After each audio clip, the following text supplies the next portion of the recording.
Bonjour, bienvenue sur Web Marketing Tuto. Alors aujourd'hui, on va parler de quelque chose de très important dans WordPress et ça va avoir des impacts aussi pour ceux qui utilisent Divi, même s'ils vont être minimes parce qu'on pourra continuer à utiliser le Page Builder de Divi. Mais on va parler de Gutenberg. Alors Gutenberg, pour ceux qui ne savent pas, en fait c'est le nouvel éditeur de page qu'il va avoir dans WordPress et ça va vraiment changer complètement la façon d'utiliser WordPress. Alors ici, je suis dans un article des news sur Gutenberg et Mullenweg, donc c'est le créateur Matt Mullenweg de WordPress, c'est lui qui a créé WordPress en 2003 je pense, en tout cas il y a longtemps. Et voilà, là il parle d'un WordCamp en Europe, donc c'est l'événement pour tous les gens qui utilisent WordPress, c'est vraiment un gros événement. Et pendant ce temps-là, Matt Mullenweg a parlé de Gutenberg et des changements à venir. Alors simplement, avant de rentrer sur ces changements, je vais juste vous montrer ici maintenant quand vous installez une nouvelle installation de WordPress et même sur votre ancien site, vous risquez de retrouver ceci. Essayez le nouvel éditeur, donc on parle de Gutenberg, ou est-ce que je continue à utiliser l'éditeur classique? Alors là, je viens d'installer un site et je viens d'installer Gutenberg, donc je vais l'activer avec vous et on va se balader dans l'éditeur ensemble pour que je vous montre un peu le fonctionnement de base. En fait, le gros changement, c'est que tout fonctionne maintenant par bloc et on a vraiment un éditeur de page en live, un peu comme ce que Divi a déjà fait il y a longtemps, mais ça va être appliqué à tous les thèmes WordPress et à tous les sites WordPress. Donc ça va vraiment avoir un impact majeur sur tout l'écosystème WordPress et donc pour beaucoup de monde.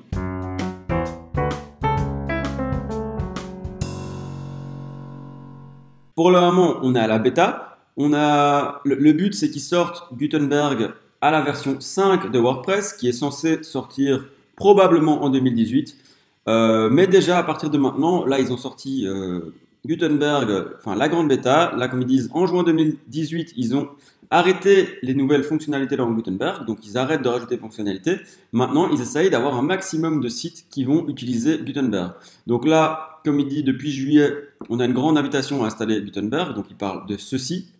Et à partir de août 2018 et par la suite, qu'est-ce qui va se passer? C'est que leur premier but, c'est qu'il y a de plus en plus de gens qui utilisent Gutenberg pour pouvoir vraiment le tester et corriger tous les bugs.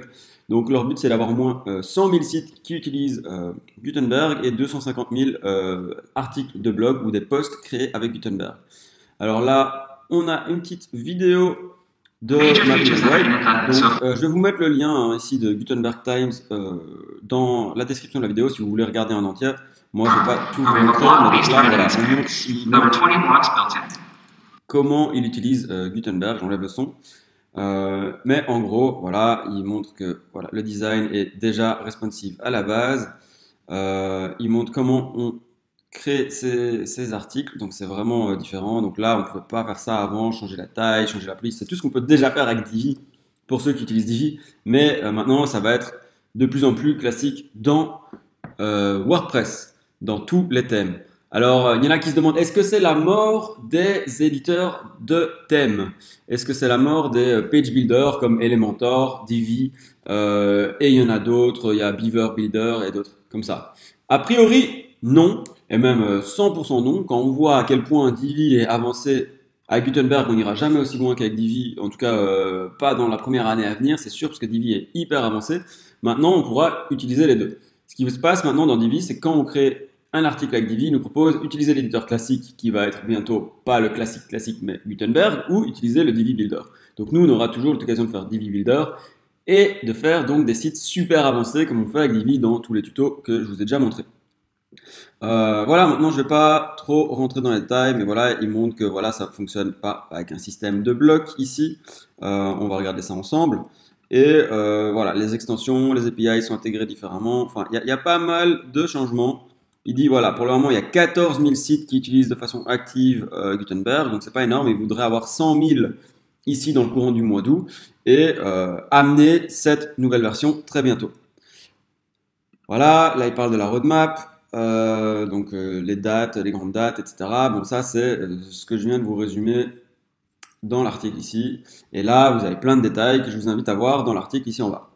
Alors, maintenant, on va l'activer pour regarder ensemble à quoi ça ressemble. Donc, premièrement, on l'active. Et voilà, maintenant que je l'ai activé, voilà à quoi ressemble l'éditeur. Donc vous voyez, ça ressemble vraiment à ce qu'on a dans Divi. Donc je pourrais créer mon site, bienvenue sur Web Marketing Tuto. Donc là c'est le titre de mon article, vous voyez que c'est assez facile à faire. Ici je peux rajouter mon texte, donc je vais dire apprenez à créer des sites de A à Z, plus faire du marketing digital pour le rendre rentable en attirant du trafic qualifié. Enfin, c'est tout ce qu'on apprend à faire sur Web Marketing Tuto. Si vous voulez justement être au courant de tous les tutos sur le marketing digital, abonnez-vous. Et j'ai une petite surprise pour vous en fin de vidéo. Donc voilà.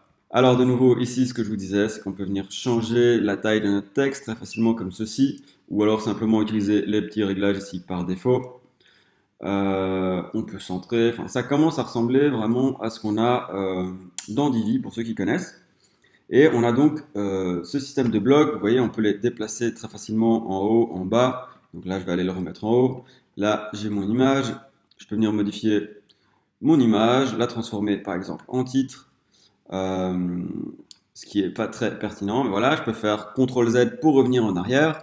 Et j'ai vraiment tout système de blocs. Donc on va oublier les widgets, on va oublier plein de choses qu'on avait dans le passé. Ben voilà, je vais m'arrêter là pour que la vidéo sur la news Gutenberg soit pas trop longue. Si vous voulez un tuto complet sur Gutenberg et que je vous montre vraiment comment l'utiliser en détail, ben, faites-le savoir en commentaire et si ça vraiment vous intéresse, je créerai un tuto spécialement pour vous apprendre à utiliser Gutenberg. Voilà, ben, écoutez, pour la petite surprise, ben, c'est la formation Divi gratuite. Donc il y a 3 heures de formation gratuite pour apprendre à utiliser Divi. Vraiment, ça vous permet de faire des sites très avancés, encore plus avancés qu'avec Gutenberg ici. C'est la formation Divi Pro, elle dure, je crois qu'elle dure une douzaine d'heures. Les 3 premières heures sont gratuites. Au bout de 3 heures, vous aurez déjà votre site internet en ligne et il sera accessible au monde entier et il y aura un design professionnel. Donc c'est vraiment, déjà avec ces 3 heures, vous pouvez déjà avoir un super site en ligne que je vous invite à télécharger gratuitement. Inscrivez-vous ici gratuitement sur le lien en dessous et vous recevez ces 3 heures de formation.